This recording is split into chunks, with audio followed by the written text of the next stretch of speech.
we can try to learn from the past.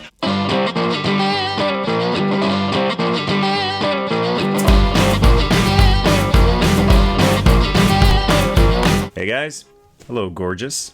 Back with another Patreon special missions video. This one comes requested by new Patreon supporter Carl Stitz, who is a general, and he asked for my top 5 lessons or PSAs from 80s cartoons. So I thought that was a fantastic idea because I did draw a lot of inspiration from those 80s cartoons, and I still do to this day.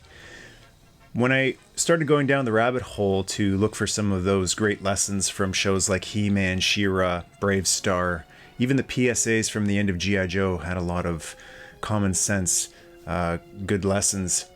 I started with HeMan, and I found so many great moral lessons in the HeMan episodes that I thought, I can't condense this all these shows into just one top 5 list.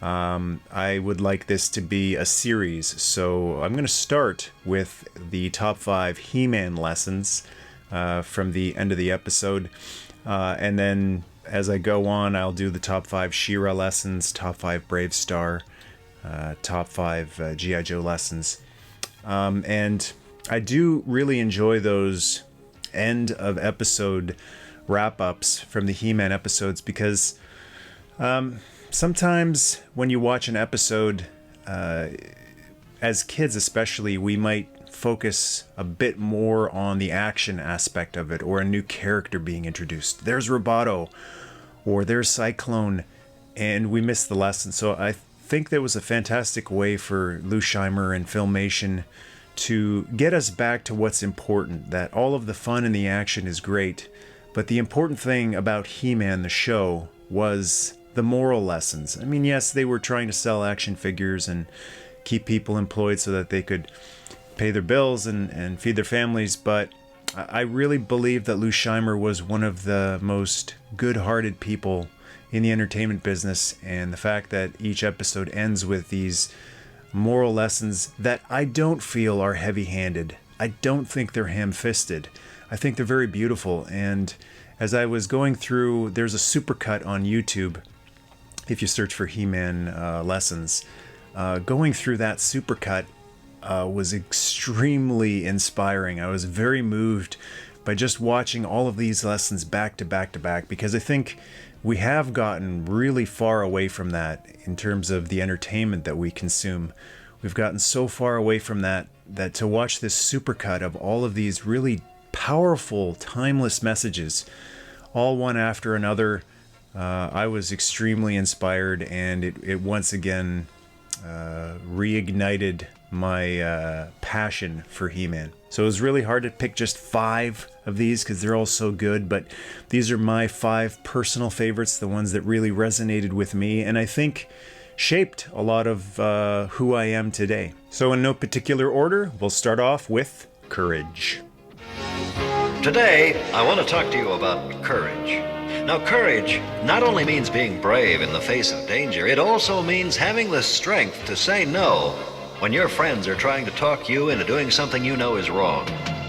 In short, courage means having principles and sticking to them, no matter what. See you all again soon. That one particularly resonates with me because it takes a word like courage and it applies a different meaning to it. Courage, for a lot of people, the simple definition of it can just mean the bravery to charge headlong into scary things that other people run away from. And courage can have different forms. It's very similar to the word warrior. To me, the word warrior means something very different than the image that pops into most people's heads when they hear the term warrior. They think someone who swings an axe, a bloodthirsty fighter, and to me a warrior is courage, but also focus, fortitude, self-discipline. Courage to me is very well represented in this lesson by He-Man, because he talks more about things like fortitude, resolve, self-confidence. The self-confidence to say no to people that you are your friends or appear to be your friends. And that was an important lesson for me growing up, having the fortitude, the self-confidence to say no to people who were doing something that I thought wasn't right. People who were doing something either illegal or immoral, and being okay with saying, I don't want to be a part of this, and I don't want to be a part of you. I talked about editing in one of my Patreon exclusive videos and the importance of editing things in your life. That it's important to cut away things. It's not just about adding things to be happy, but it's also about cutting things away to be happy. And that type of courage that HeMan talks about in that lesson, episode ending lesson wrap up, is a very important type of courage for children. That it's important to have the courage to stand up for yourself and to say, this is what I feel in my heart is right and just and true, and we have a clash of values, so I will not be part of it, because the reward for being a part of something that doesn't sit right with you is not a very good reward. It's being part of a group of immoral people, dishonest people, disrespectful people. Is that really something that you want to sacrifice your integrity for? I never thought it was worth it, so I think I would always rather prefer courage over being quiet, being mousy, not wanting to rock the boat. Second HeMan lesson is about drugs, another very important lesson for young people. This one isn't quite as powerful as the one in the Brave Star episode titled The Price. I think Filmation was building up to that, but again, an important lesson. In this particular episode, the drugs were represented by a magic potion, and HeMan clarifies in this lesson by saying magic potions aren't real.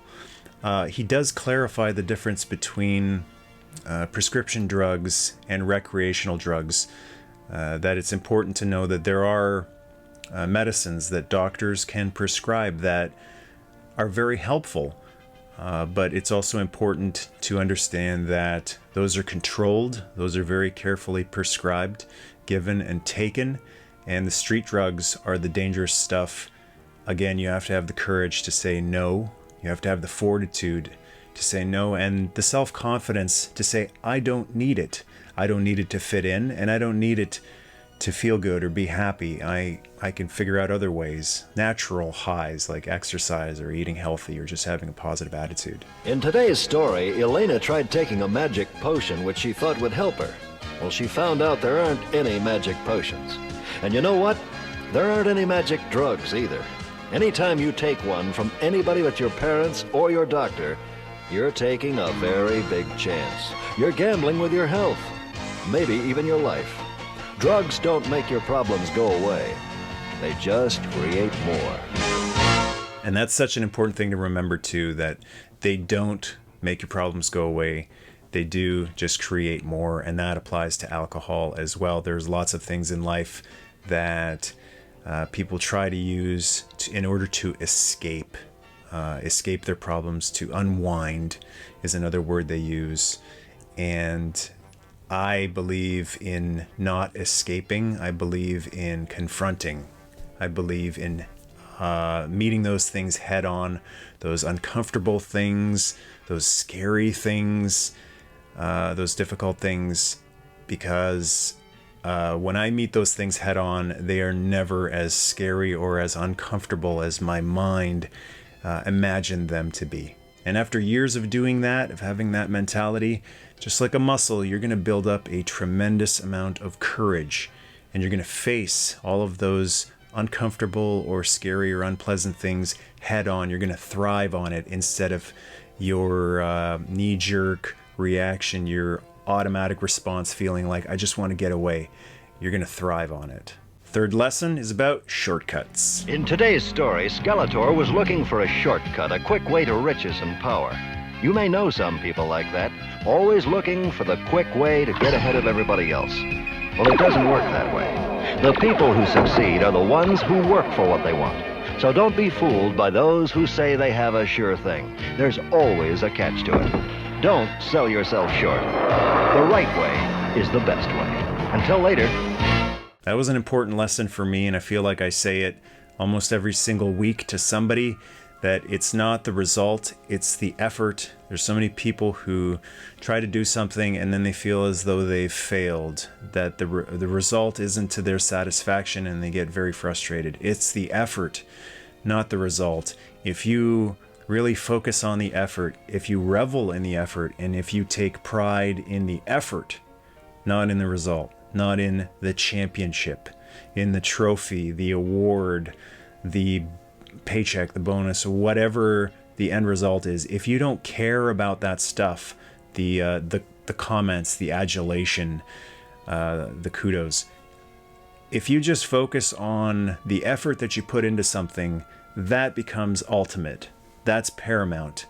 And honestly, after years of doing that, the result, take it or leave it. I won, cool. I lost, don't care. That's one that really comes to mind when I watch World Cup players. The guys who collapse to the ground crying and pounding on the field are not focused on the effort. It's the guys who bow or shake hands in defeat, the players who have lost, and they go up to the winners and they shake their hands and they go, good game, respect to you. Those are the guys who are filled with so much accomplishment because they work their butts off. They did their best with what they had to work with, and they feel very, very proud. There's no pain, there's no agony of defeat, because they are focused on the effort, and they are now focused on the next effort.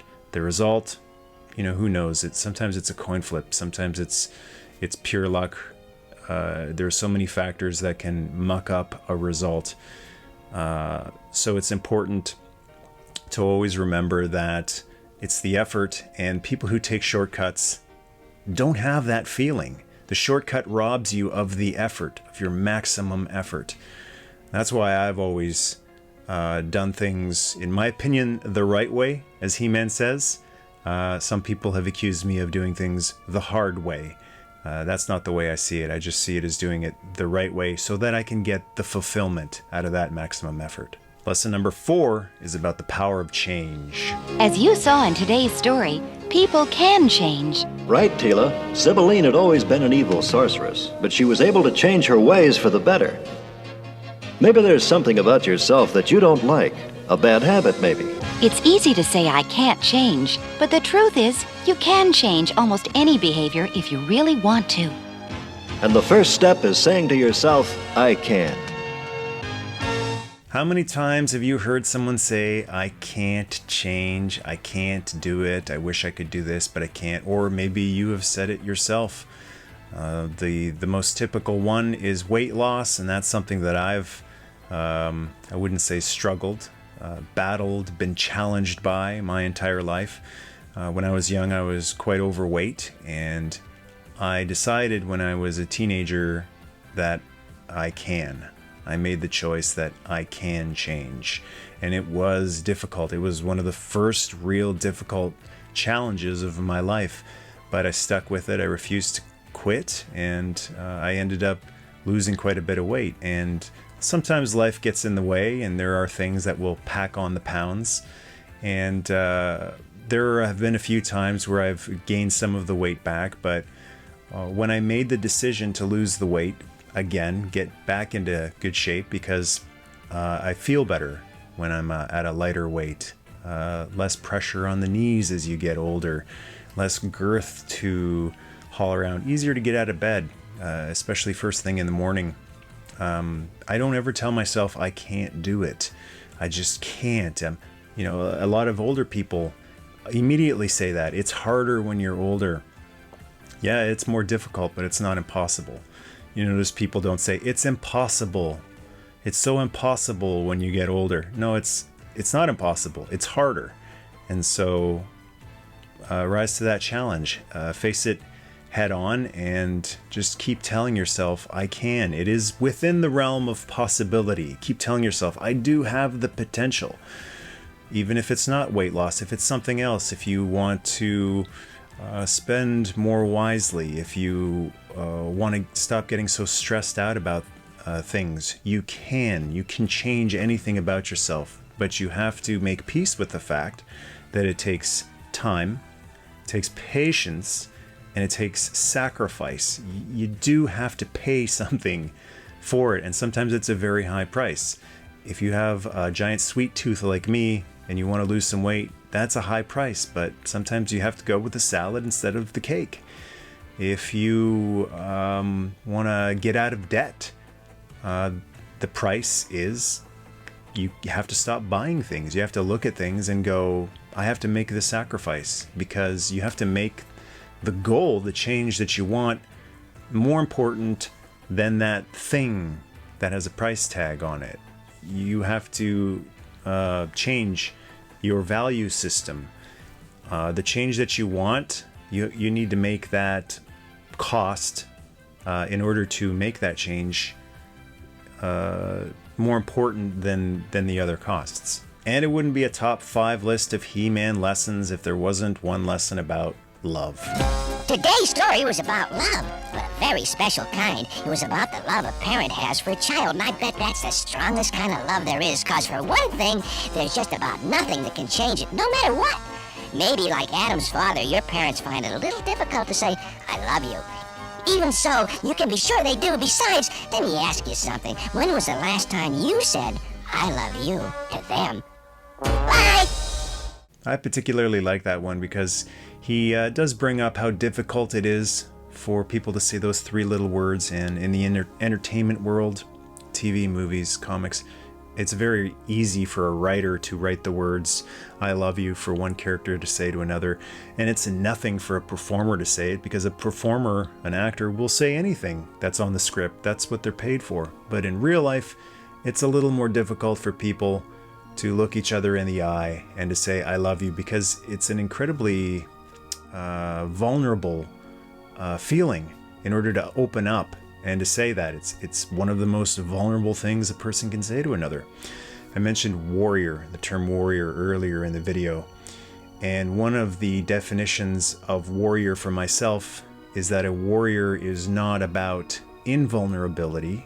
A warrior is about absolute vulnerability, being completely honest, completely opening themselves up, saying this is who I am, and not worrying what people will say or if they'll reject them or make fun of them. That is courage, confidence, and that's pure love too. That's true love. Those 3 words, they're really not all that hard to say if you do it a lot. It's just like any physical exercise or any state of mind. The more you do it, the more effortless it is to do. So I'll give you an example right now. For all of the people who have supported the channel over the years, for everyone who has given so much positivity, positive comments, support, adulation, kudos, and to the Patreon supporters too, who have financially supported what I do here as well, I love you all. Till next time.